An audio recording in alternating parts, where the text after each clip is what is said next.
Thought for the day.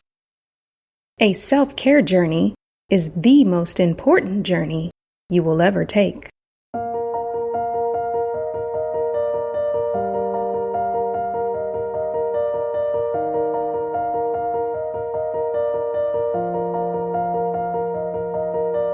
Welcome to 7 Minutes for Yourself.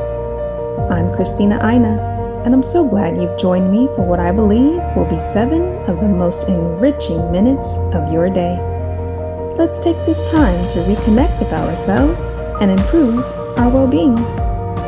In today's episode of 7 Minutes for Yourself, we talk about how to successfully practice self-care. Have a listen. We all know the importance of self-care, but most of us probably also know that it is not always as easy as it sounds. Sometimes we just get busy, or life gets in the way, or we're just not in the mood to make sure that we drink enough water, get enough exercise, or get enough sleep. Self-care has become more and more popular, which mostly is a good thing, I think. But the possible downside of that is that self-care can quickly become yet another project that we have to do in our life. And it becomes easy to get frustrated or beat yourself up when you haven't made time for these things lately. But I've learned a lot about self-care over the last couple of years, and frankly, it's not always what I thought it would be. And self-care to me now looks quite different from, let's say, 5 years ago. And so I want to share with you my self-care secrets that I think you should know, so that you can start letting go of these expectations and these worries around what you think you should do, and start practicing real self-care that can actually serve you and that fits you and your life. Secret number 1: only focusing on the long-term benefits will not always motivate you. Self-care comes in a lot of varieties, but basically I think there are 2 main kinds. Self-care that feels good in the moment, and self-care that mostly has long-term benefits. So self-care that feels good in the moment is, for example, taking a nap, taking a bubble bath, using a face mask, having a nice cup of tea with a cookie or something, or just even taking a break from work and doing something fun. These things are somewhat easier to do because they feel nice when you do them, and they are instant rewards. And while it can be nice to do them every once in a while, their effect usually is short-lived as well. Then there's the self-care activities that help you to really take good care of your mental and physical health.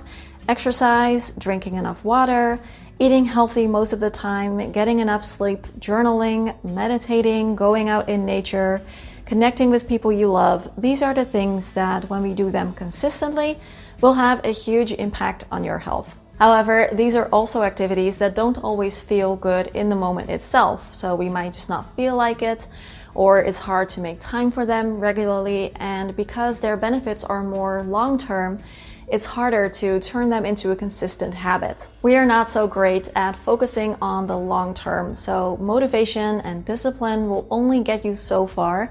So instead of focusing on the long-term benefits of these healthy habits like exercise, try focusing more on the short-term benefits. Really think about the impact that this thing has on you right then and there. So for example, if I get some movement in, my body will feel stronger and I will feel less stressed. Or when I eat a healthy meal, I feel inspired and my body feels like it has more energy. If you find that a certain healthy habit is difficult for you to turn into a consistent habit, then make a list of all the things that you experience, all the upsides of doing that thing regularly, as well as all the downsides when you don't do that thing enough, and try to get specific. Self-care for you does not have to look like self-care for others. Different things work for different people, and self-care doesn't have to look pretty. In fact, in my case, it usually doesn't.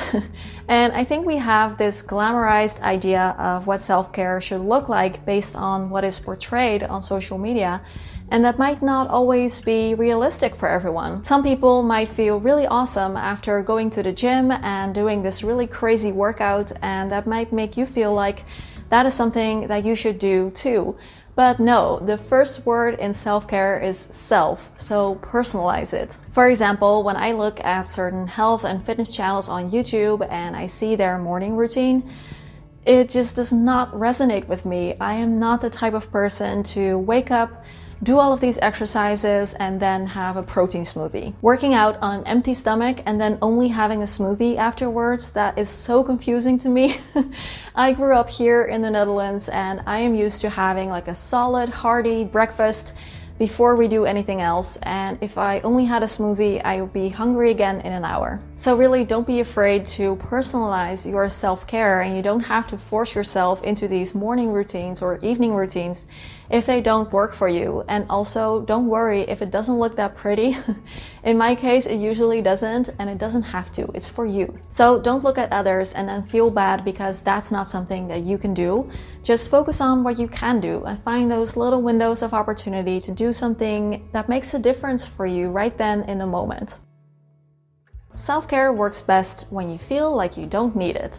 You might know about me that I had a really severe burnout a couple of years ago, and one of the biggest lessons that I learned from that experience was that self-care works best when it's preventative.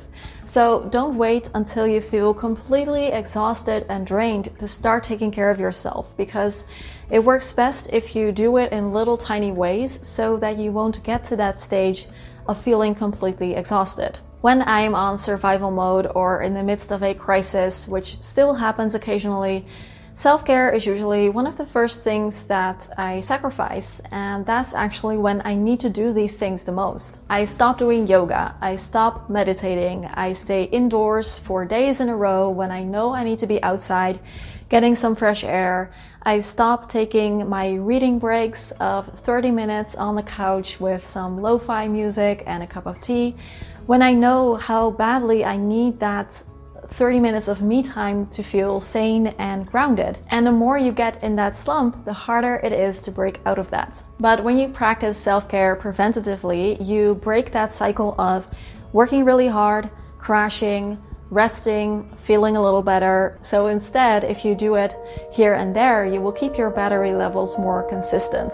That concludes today's episode of 7 Minutes for Yourself. Please take a moment to rate and review the show on Apple Podcasts. Today and every day with your kiddo is a gift.